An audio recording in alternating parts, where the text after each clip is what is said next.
Good morning, everyone. It is 10 o'clock and we are going to get started with our We Honor Veterans, Homeless Veterans at Life's End presentation for today. Before we get started with that, we are going to review the standards of practice for hospice programs, for the veteran-related standards. Just keeping in mind that we are patient and family-centered care. That means that we include the family in our planning when we have veterans, and to facilitate this, we do keep track of the military history checklist. The social workers do an amazing job in collecting this data and this information. We also provide bereavement for our veterans, anticipatory grief and bereavement for anyone involved in the care of the veterans. That is not limited to the family members or a loved one. It also includes those who provide care, whether it was at a facility or at an independent individual residential home. We also are keeping the clinical excellence and safety. That means that we are reviewing the plans of care for each veteran as we do for every patient. We sit down at our interdisciplinary team meetings and we review all of the information to make sure that we are providing the best care possible for our veterans and all of our patients. Inclusion and access is related to providing the care that meets the diversity of all of our patients, especially our veterans. We make sure that everyone is inclusive. We are an inclusive hospice. Workforce excellence, of course, everyone does an awesome job in providing great service for our veterans. That means that everyone receives training, everyone has orientation. We talk about HIPAA, we talk about cultural diversity, we review the plans. We have a great support system for our care team so that everyone is well prepared to provide the best service for all of our patients. We are, of course, in compliance with laws and regulations, and that means that we keep all of our records up to date. Everything is accurate. We comply with HIPAA. We are Joint Commission certified as well. And performance measurement means that we collect data.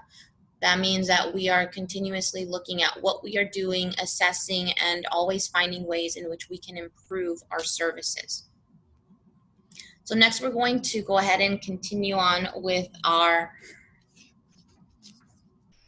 homeless veterans at life's end. This slide provides an overview of a very serious concern facing our nation's veterans, homelessness. While this very important subject deserves far more attention than the slides can provide, its purpose is to raise provider awareness and provide sufficient resources for further exploration and continued education and skill building.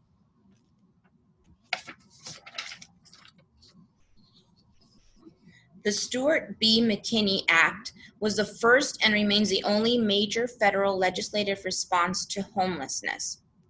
Title I of the McKinney Act includes a statement of 6 findings by Congress and provides a definition of homelessness. Title II establishes and describes the functions of the Interagency Council on the Homeless and Independent Entity within the executive branch, composed of the heads of 15 federal agencies.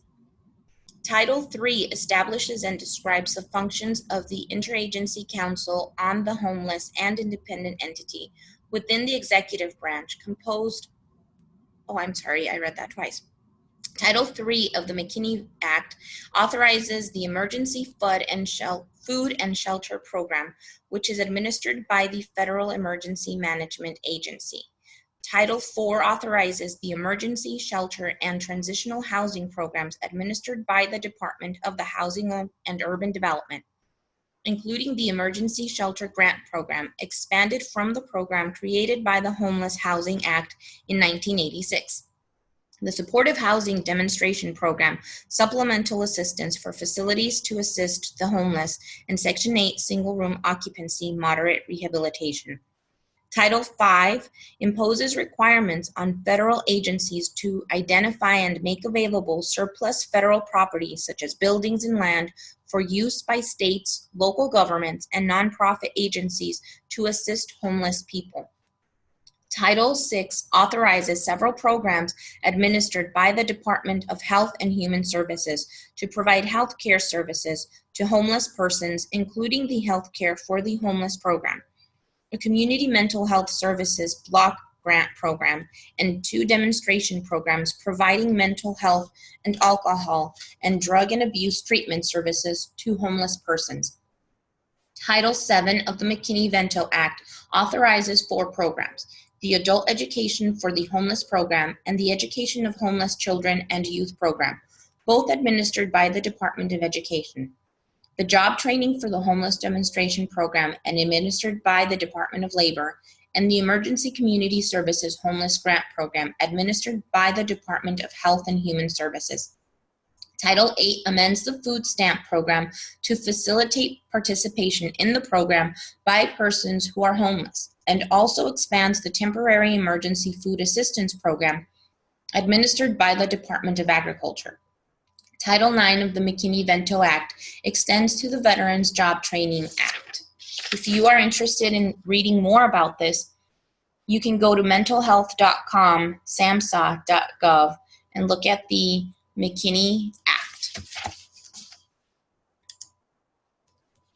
Although flawless counts are impossible to come by, the transient nature of homeless populations presents a major difficulty. The Veterans Administration estimates that 107,000 veterans are homeless on any given night. Over the course of a year, approximately twice that many experience homelessness. Only 8% of the general population can claim veteran status, but nearly 1/5 of the homeless population are veterans. The U.S. Department of Veterans Affairs, VA, states the nation's homeless veterans are predominantly male, while roughly 5% being female. The majority of them are single, come from urban areas, and suffer from mental illness, alcohol and/or substance abuse, or co-occurring disorders. About 1/3 of the adult homeless population are veterans. America's homeless veterans have served in World War II, the Korean War, Cold War, Vietnam War, Grenada, Panama, Lebanon, Afghanistan, and Iraq, and the military's anti-drug cultivation efforts in South America. Nearly half of homeless veterans served during the Vietnam War. 2/3 served our country for at least 3 years, and 1/3 were stationed in a war zone. Roughly 56% of all homeless veterans are African American or Hispanic, despite only accounting for 12.8% and 15.4% of the U.S. population, respectively. About 1.5 million other veterans, meanwhile, are considered at risk of homelessness due to poverty, lack of support networks, and dismal living conditions in overcrowded or substandard housing.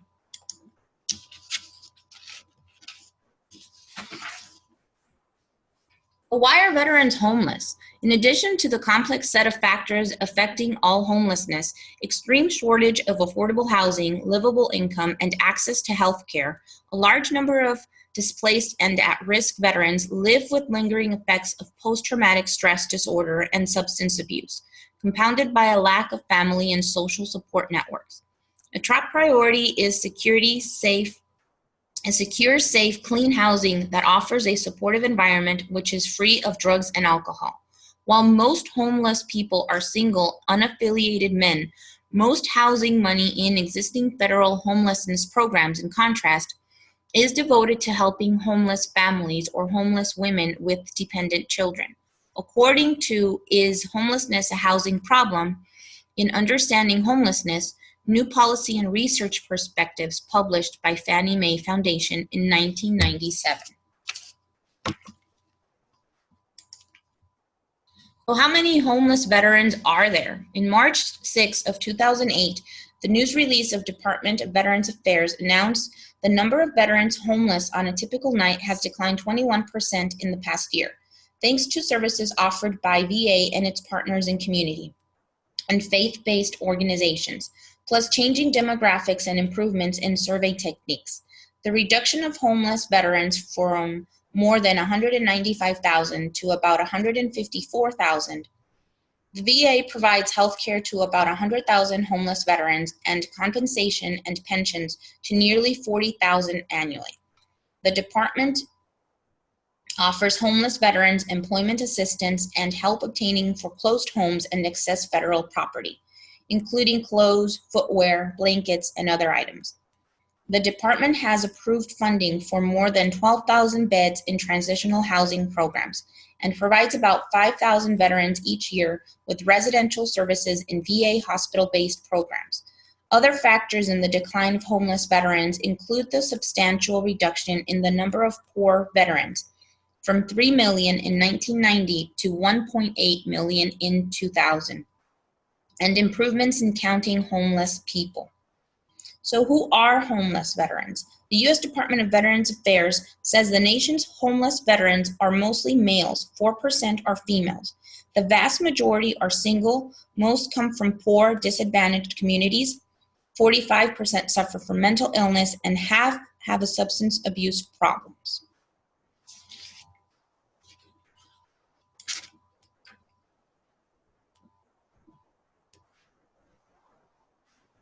Here are just a bit more of the statistics I was talking about earlier. Homeless Veterans Programs coordinators go to www.va.gov/homeless, and then you can find a homeless coordinator if you are looking for one. There's also information listed on here for a phone number. If anyone is interested in getting more information about any other homeless programs for veterans, please feel free to reach out to us.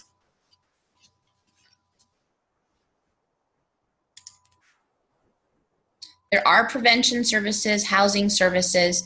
I know that here in Tucson recently there was a grand opening at the Gospel Rescue Mission on Ajo and Palo Verde, and it's going to be used for a men's shelter and women's. Right now, they are at almost full capacity, serving 200 people, and that does include services for veterans. Prevention services include National Call Center for Homeless Veterans, the Veteran Justice Outreach Program, and supportive services for Veteran Families Program.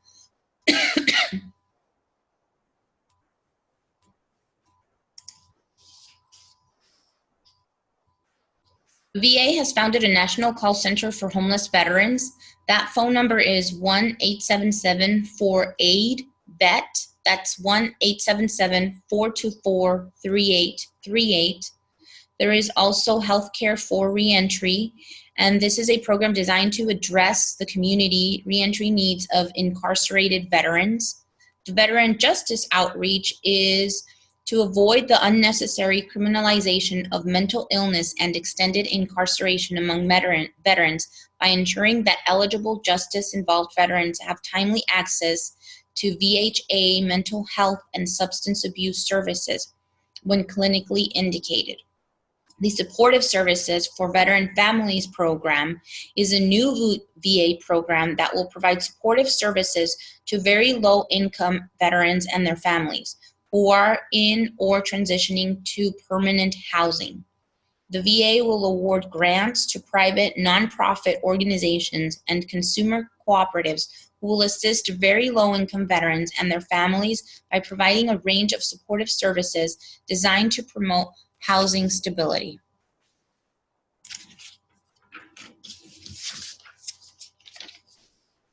The Department of Housing and Urban Development, HUD, and VA-supported housing program provides permanent housing and ongoing case management treatment services for homeless veterans who require these supports to live independently.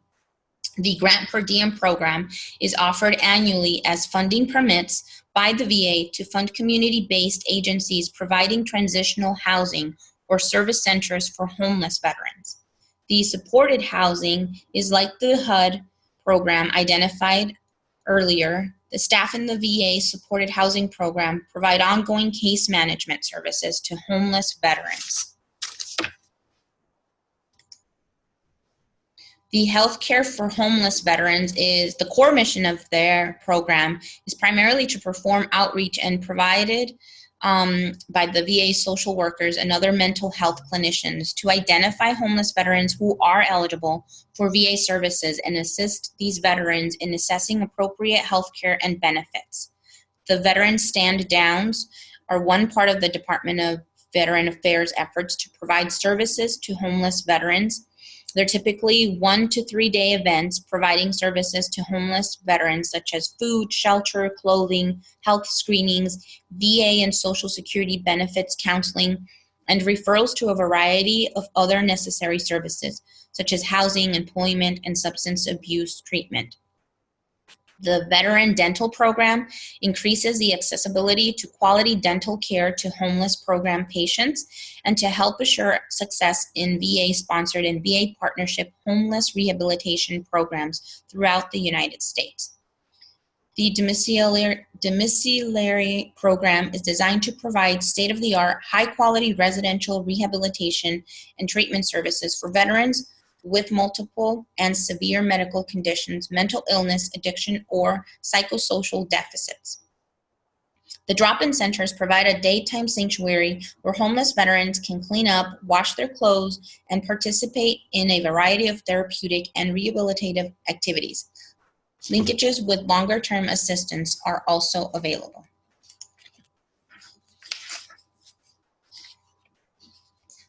Stand downs are one part of the Veterans Affairs to help provide services to the homeless veterans. So what is a stand down? In a time of war, exhausted combat units requiring time to rest and recover were removed from the battlefields to a place of relative security and safety. At secure base camp areas, troops were able to take care of personal hygiene, get clean uniforms, enjoy warm meals, receive medical and dental care, mail and receive letters, and enjoy the camaraderie of friends in a safe environment. Today, Stand Down refers to a grassroots, community-based intervention program designed to help the nation's estimated 200,000 homeless veterans combat life on the streets. Homeless veterans are brought together in a single location for 1 to 3 days and are provided access to the community resources needed to begin addressing their individual programs and rebuilding their lives. In the military, Stand Down afforded battle-weary soldiers the opportunity to renew their spirit, health, and overall sense of well-being. Today's Stand Down affords the same opportunity to homeless veterans.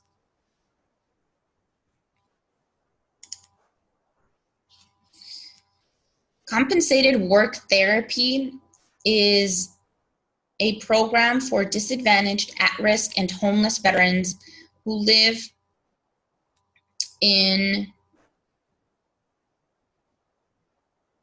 the community-based supervised group homes while working for pay in VA's compensated work therapy program, also known as Veterans Industries. Veterans in the CWT or TR program, as it is commonly known, work about 33 hours per week with approximate earnings of $732 per month and pay an average of $186 per month toward maintenance and upkeep of the residence. The average length of stay is about 174 days.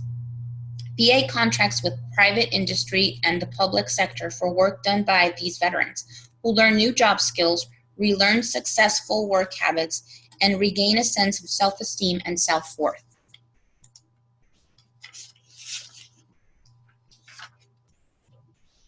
VA has provided specialized funding to support 12 veteran benefits counselors as members of HCMI and homeless domiciliary programs as authorized by Public Law 105-590. These specially funded staff provide dedicated outreach, benefits, counseling, referral, and additional assistance to eligible veterans applying for VA benefits. This specifically funded initiative complements VBA's ongoing efforts to target homeless veterans for special attention. To reach more homeless veterans, designated homeless veterans coordinators at VBA's 58 regional offices annually make over 4,700 visits to homeless facilities and over 9,000 contacts with non-VA agencies working with the homeless and provide over 24,000 homeless veterans with benefits counseling and referrals to other VA programs. These special outreach efforts are assumed as part of an ongoing duties and responsibilities. BBA has also instituted new procedures to reduce the processing times for homeless veterans' benefits claim.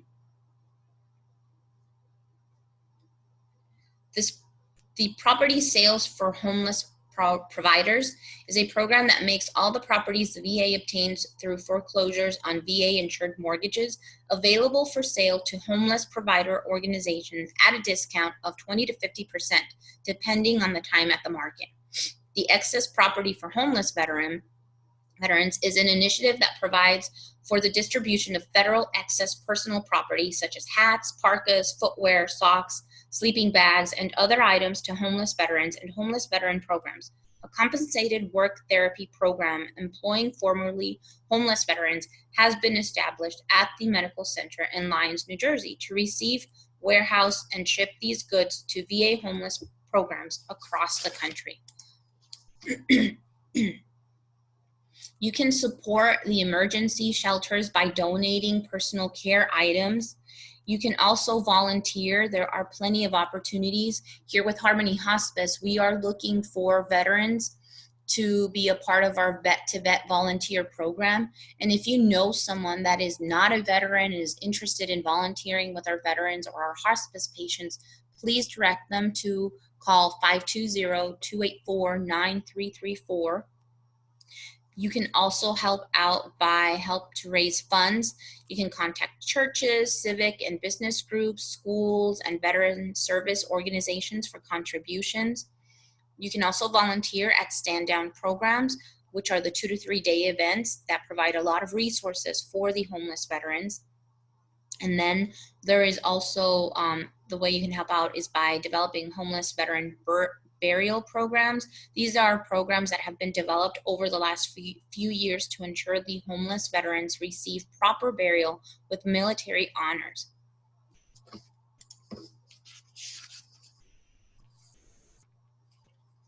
So to find homeless service providers for your state, you can go to nchv.org and click on Service Provider Network to access information on homeless veteran programs through your local VA facility.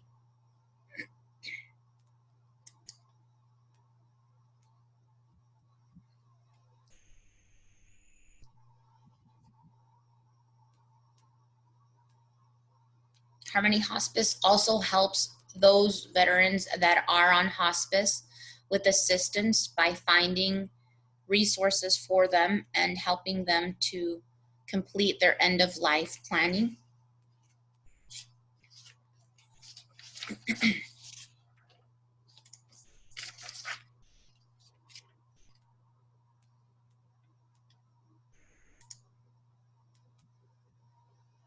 Here are just a few more of the resources of where to find help.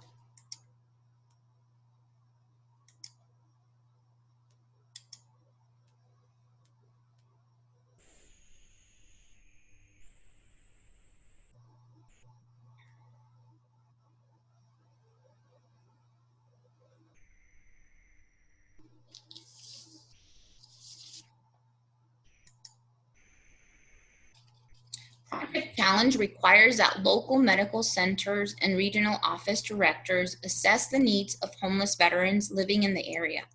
They make the assessment in coordination with representatives from state and local governments, appropriate federal departments and agencies, and non-governmental community organizations that serve the homeless population. They identified the needs of homeless veterans with a focus on healthcare, education, and training, employment, shelter, counseling, and outreach. They assess the extent to which homeless veterans' needs are being met. They develop a list of all homeless services in the local area. They encourage the development of coordinated services. They take action to meet the needs of homeless veterans and inform homeless veterans of non-VA resources that are available in the community to meet their needs. At the local level, VA medical centers and regional offices designate challenge points of contact who are responsible for the above requirements. These challenge points of contacts, usually local VA homeless center project coordinators, work with local agencies throughout the year to coordinate services for homeless veterans. The guiding principle behind Project Challenge is that no single agency can provide the full spectrum of services required to help homeless veterans become productive members of society. Project Challenge enhances coordinated services by bringing the VA together with community agencies and other federal, state, and local governments who provide services to the homeless to raise awareness of homeless veterans' needs and to plan those needs. So something to remember that everyone that is enrolled with the VA is entitled to VA payment for hospice care across all settings regarding to their service connection. And the VA and the hospice partnerships can definitely improve the care that we provide for our veterans. Harmony Hospice provides education through the We Honor Veterans program, not only to its staff and volunteers, but also to the community. We go out and we give presentations to make sure we're all educated and doing the best that we can for these wonderful veterans. That is the end of today's presentation. I would like to thank everyone who joined me on this webinar. If you have any questions, please feel free to reach out to me. You can call me at the office at 284-9334. You can also send me an email at kromero@harmonyhospice.org. And I want to wish everyone a happy and safe 4th of July.